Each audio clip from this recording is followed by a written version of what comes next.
Alhamdulillahi Rabbil Alameen. As-salatu was-salamu ala khatamin nabiyyin wa ala alihi wa sahbihi ajma'in amma ba'd.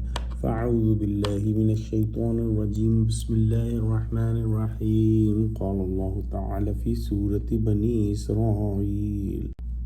نحن أعلم بما يستمعون به إذ يستمعون إليك وإذ هم نجوى إذ يقول الظالمون إن تتبعون إلا رجلا مسحورا انظر كيف ضربوا لك الأمثال فضلوا فلا يستطيعون سبيلا.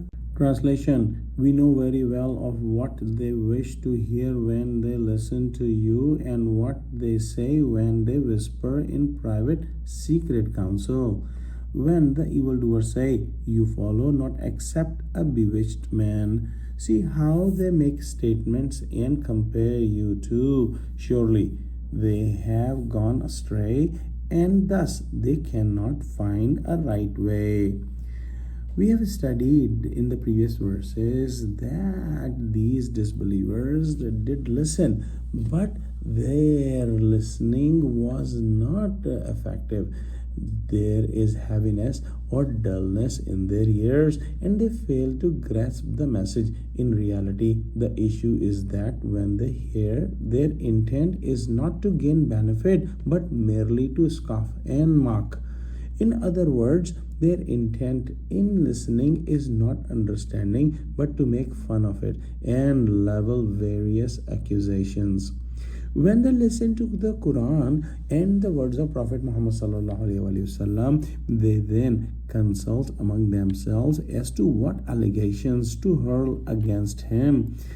Finally, they decide and claim that he seems to be under a spell, meaning affected by magic, and thus has lost his senses. God forbid. Mashur means the one who has been magicked or upon whom the magic is done, but some have taken the meaning of sahir here, which means the magician, because the disbelievers also felt that Muhammad had so powerful words that after listening to his words and kalam, people changed forever, and they thought it was magic.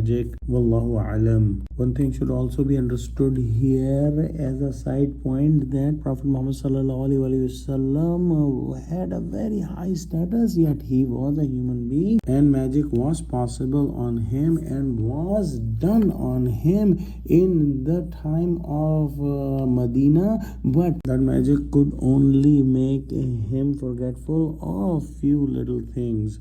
And this has been mentioned in a hadith. The Prophet Muhammad was called by the polytheists of Mecca different names. At times they called him poet, a magician at other times, sometimes a soothsayer, or even bewitched or insane. In short, they kept babbling incoherently and themselves never stuck to a single claim.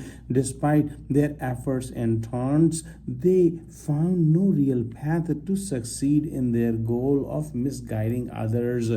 The personality of Prophet Muhammad remained so full of integrity and trustworthiness that even those making these claims must have known in their hearts how wrong were they. Let's pray that Allah subhanahu wa ta'ala give us true understanding of Quran, connect us with the truthful people, and make us steadfast on the straight path. Ameen. Wa akhiru da'wana alhamdulillahi rabbil alameen. Wassalamu alaikum wa rahmatullahi wa barakatuhu.